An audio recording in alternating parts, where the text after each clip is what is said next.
Bismillahirrahmanirrahim. Assalamualaikum warahmatullahi wabarakatuh.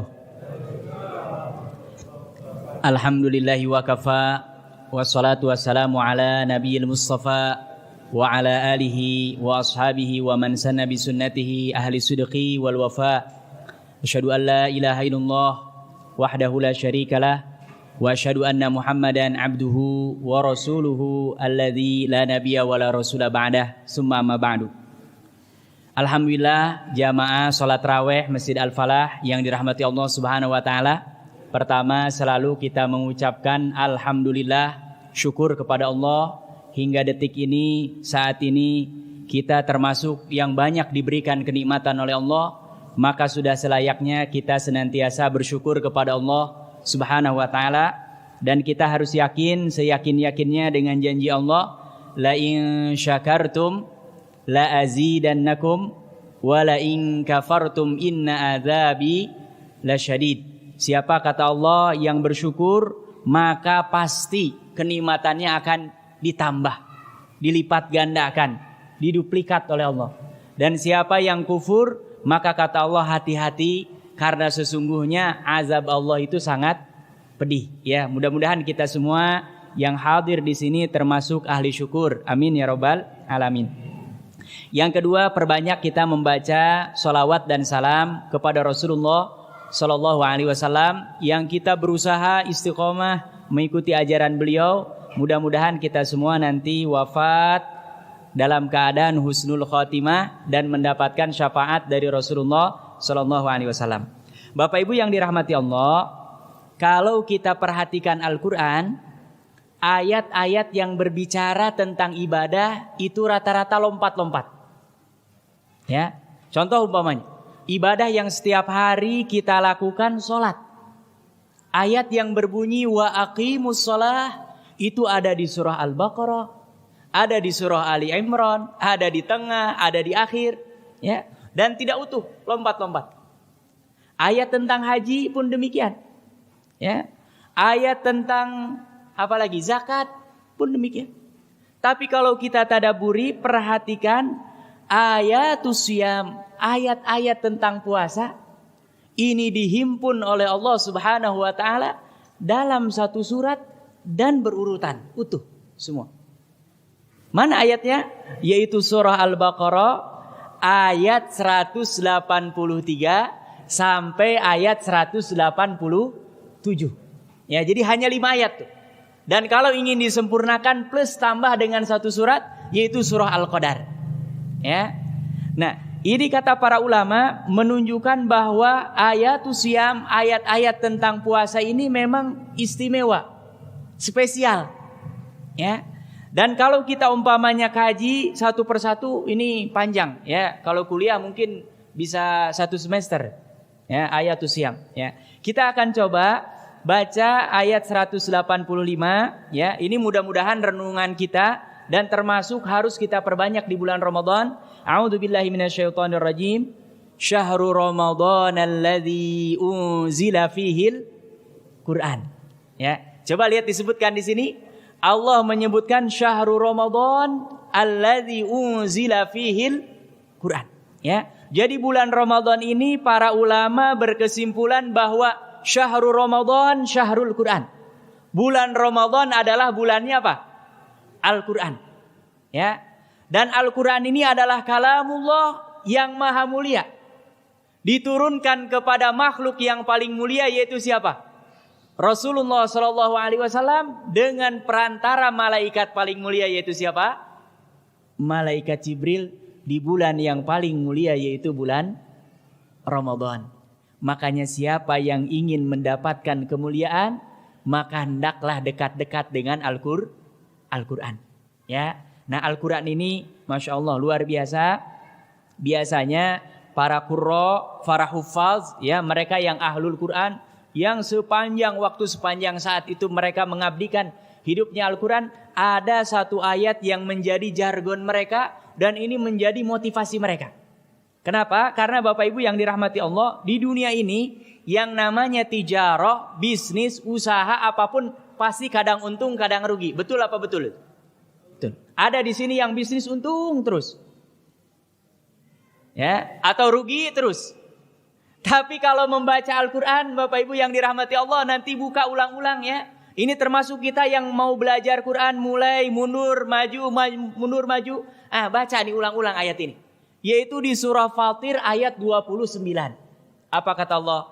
Innalladzina yatluna kitaballah wa aqamus shalah wa anfaqu mimma razaqnahum sirran wa alaniyah yarjuna tijaratan lan tabur.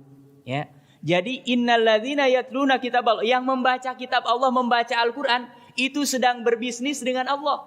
Dan Allah memberikan jaminan di ujung ayatnya apa? Tijaratan lan tabur, bisnis yang tidak ada ruginya. Ya. Jadi orang kalau bisnis dengan Allah dengan membaca Quran, menghadiri majlis Al-Quran, termasuk hanya menyimak saja bacaan Al-Quran, itu dia sedang berbisnis dengan Allah dan bisnisnya tidak akan pernah rugi. Bagaimana tidak rugi? Satu huruf yang kita baca pahalanya sama dengan 10 kebaikan. Sampai dalam hadis ini ketika Rasulullah mengatakan alif lam mim, ya, khawatir dipahami oleh para sahabat bahwa alif lam mim ini pahalanya hanya 10. Apa kata Rasulullah? Alifun harfun. Alif itu satu huruf. Dan tadi satu huruf itu sama dengan 10 kebaikan. Lamun harfun, lam satu huruf. Berarti sudah berapa ini? 2 huruf, berarti 20 kebaikan. Mim satu huruf, berarti baca alif lam mim sudah berapa pahalanya itu? 30. Masya Allah. Ini bahkan dalam riwayat lain, Bapak Ibu yang dirahmati Allah Subhanahu wa Ta'ala, orang jangankan mahir, salah-salah aja baca Quran, salah-salah asal jangan disengaja.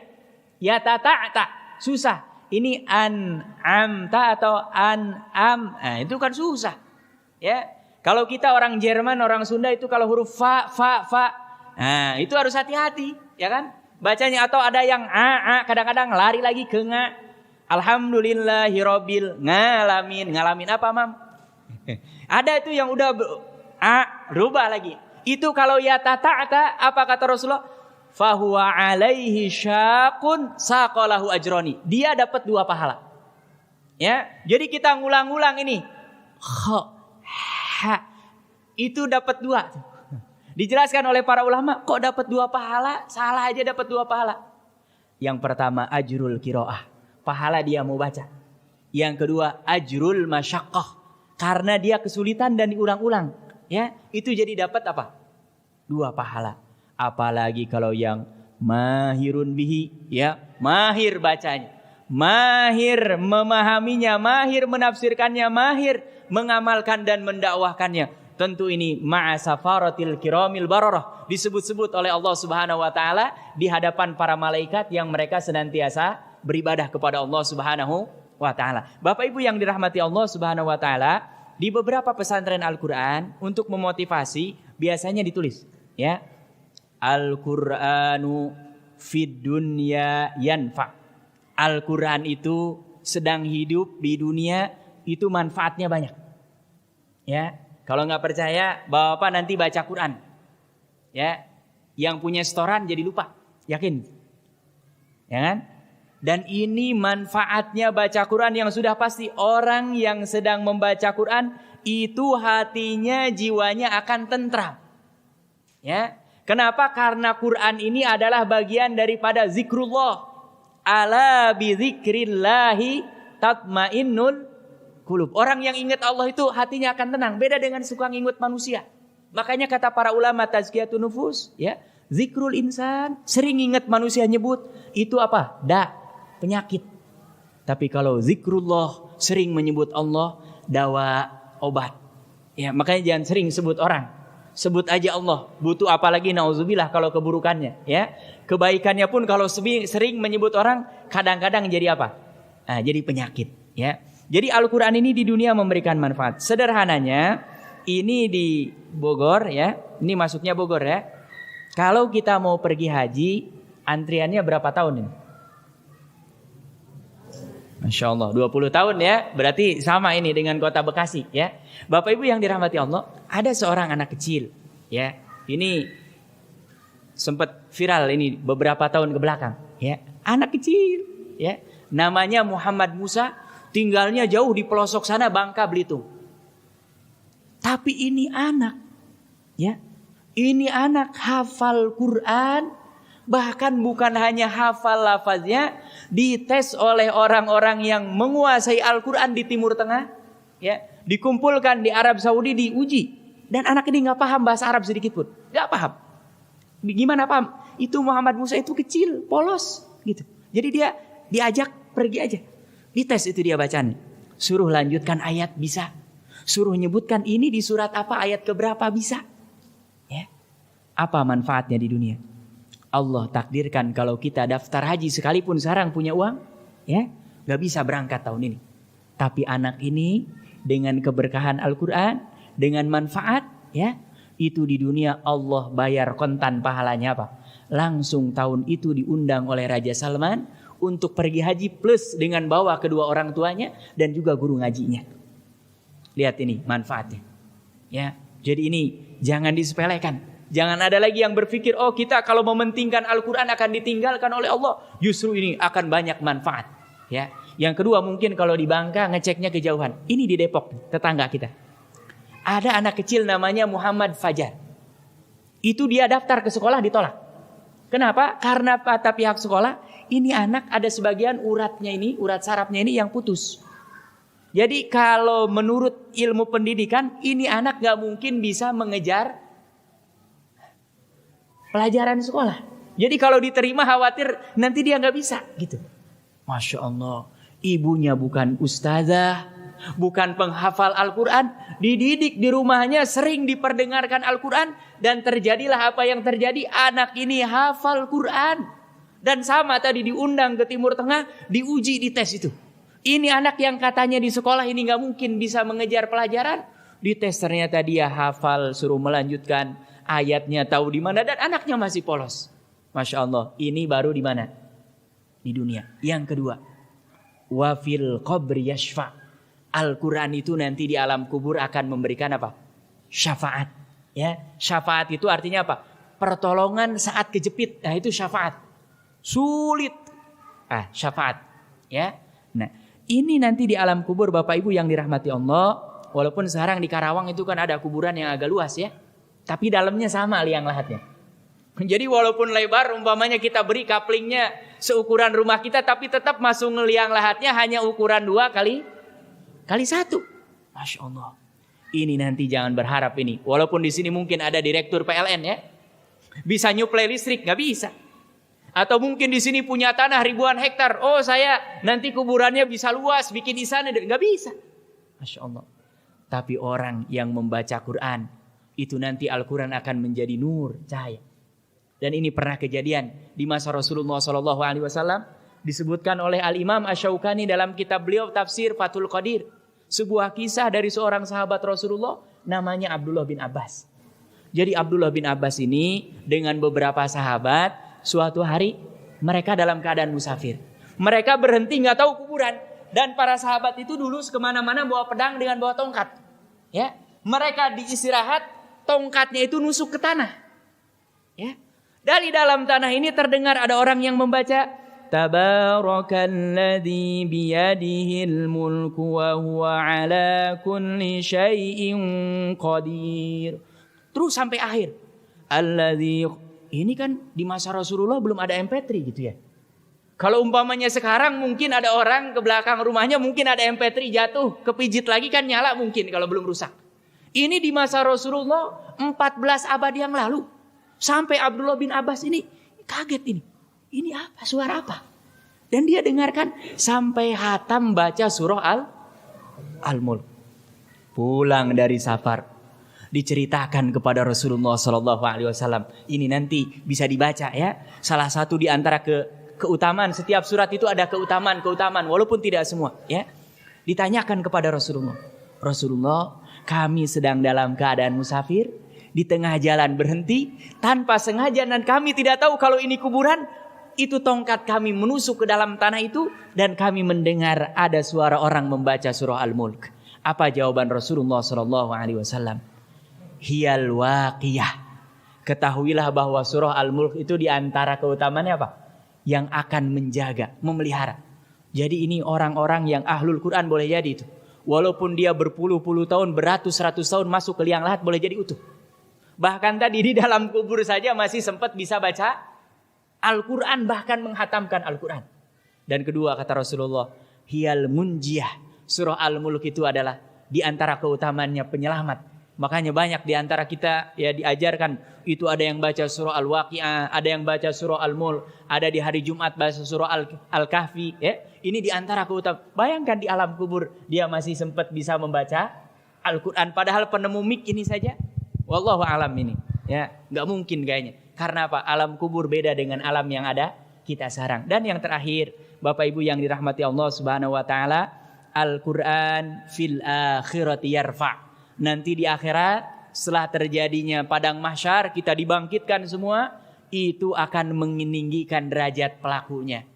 Ya, bahkan sekarang di pesantren-pesantren tahfiz, di sekolah-sekolah, kalau ada hataman biasanya orang tuanya dikalungkan dengan apa?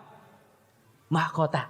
Ya, karena nanti orang yang punya anak, anaknya hafal Quran, ahlul Quran, itu orang tuanya akan dipanggil dan terkaget-kaget. Padahal orang tuanya mungkin baca Qurannya nggak terlalu bagus.